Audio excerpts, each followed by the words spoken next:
আসসালামু আলাইকুম রহমতুল্লাহ। বিসমিল্লাহ, সালাতু ওয়াসসালামু আলা রসুলিল্লাহ ওয়াবাদ। সম্মানিত আমার প্রাণপ্রিয় ড্রাগন কৃষক ভাইরা, আপনারা এই মুহূর্তে আমাকে যে যেখান থেকে দেখছেন সবাইকে জানাই আন্তরিক মুবারকবাদ। তো আমি সকালবেলা এখন এসেছি শিশুতলা চাকলা গ্রামে। রাসেল, আমাদের ছোট ভাই রাসেল, ওর এই জমিটা 1 বিঘা 5 কাঠা জমি বা তার একটু কম বেশি হবে। তো ও আমাকে বলছিল যে ভাই ভুঁইতে হাঁটু পর্যন্ত পানি বেঁধে গিয়েছে। তো আমি ওর বলেছিলাম যে তুমি এক কাজ করো, আকাশ যেহেতু ধরে গেছে, যদি সেচার মতো হয় মানে পানি নিষ্কাশনের মতো ব্যবস্থা যদি থাকে তাহলে পানি নিষ্কাশন করে দাও, আর আমি আসছি তোমার বাগানে দেখতে। তো আমি এখন এই বাগানে আসলাম এবং এই বাগানটা পুরো একটা চক্কর দিয়েছি, মানে পুরো রাউন্ড দিয়ে ঘুরেছি। ঘুরে ঘুরে দেখলাম যে এই বাগানে প্রায়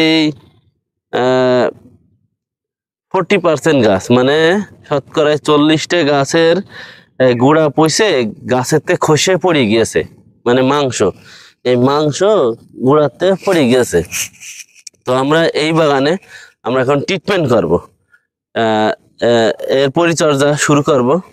তো আমি আপনাদেরকে যে বিষয়টা বলছি, যাদের বাগানে এরকম পানি বেঁধে রয়েছে বা পানি বেঁধে ছিল, এই ভিডিওটা যাদের পানি বেঁধে নেই তাদেরও উপকার আসবে, আর যাদের পানি বেঁধে আছে তাদেরও উপকার আসবে।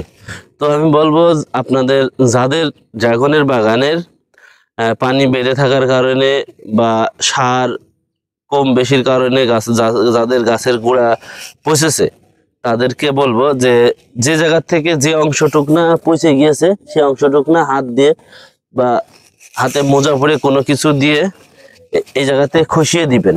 খসিয়ে দেওয়ার পরে ওই খসিয়ে দেওয়ার পরে প্রথম যে ট্রিটমেন্টটা করবেন, আপনারা অবশ্যই ট্রিটমেন্টটা মনে রাখবেন। প্রথম যে ট্রিটমেন্টটা করবেন আপনারা ট্রাইকোডার্মা, ট্রাইকোডার্মা বায়োপেস্টিসাইড সবচাইতে ভালো।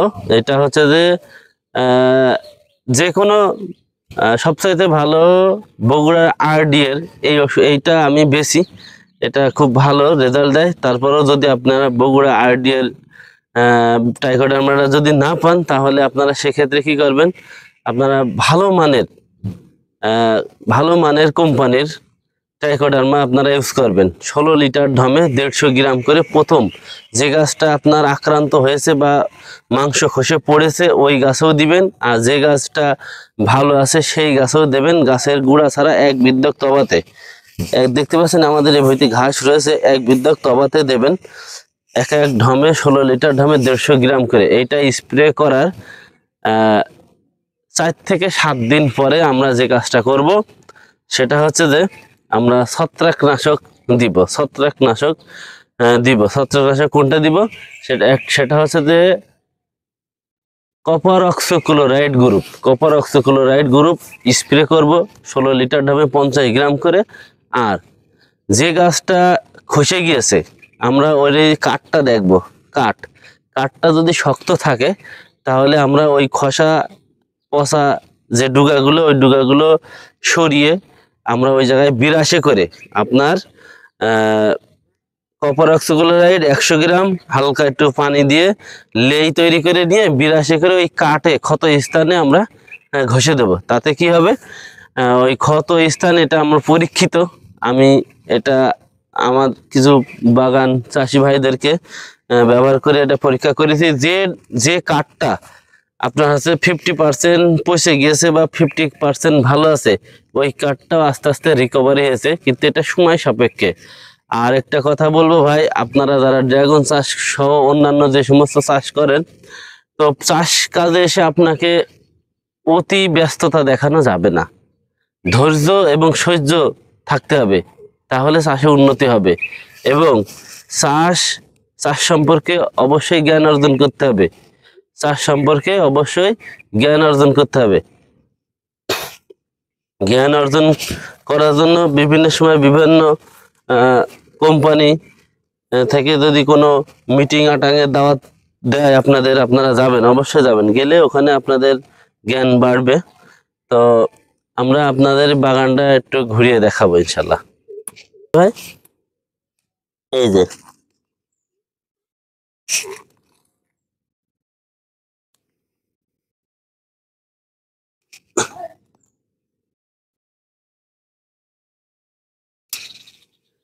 এই গাছে আবার নতুন করে শিকড় ছাড়ছে, দেখেছেন?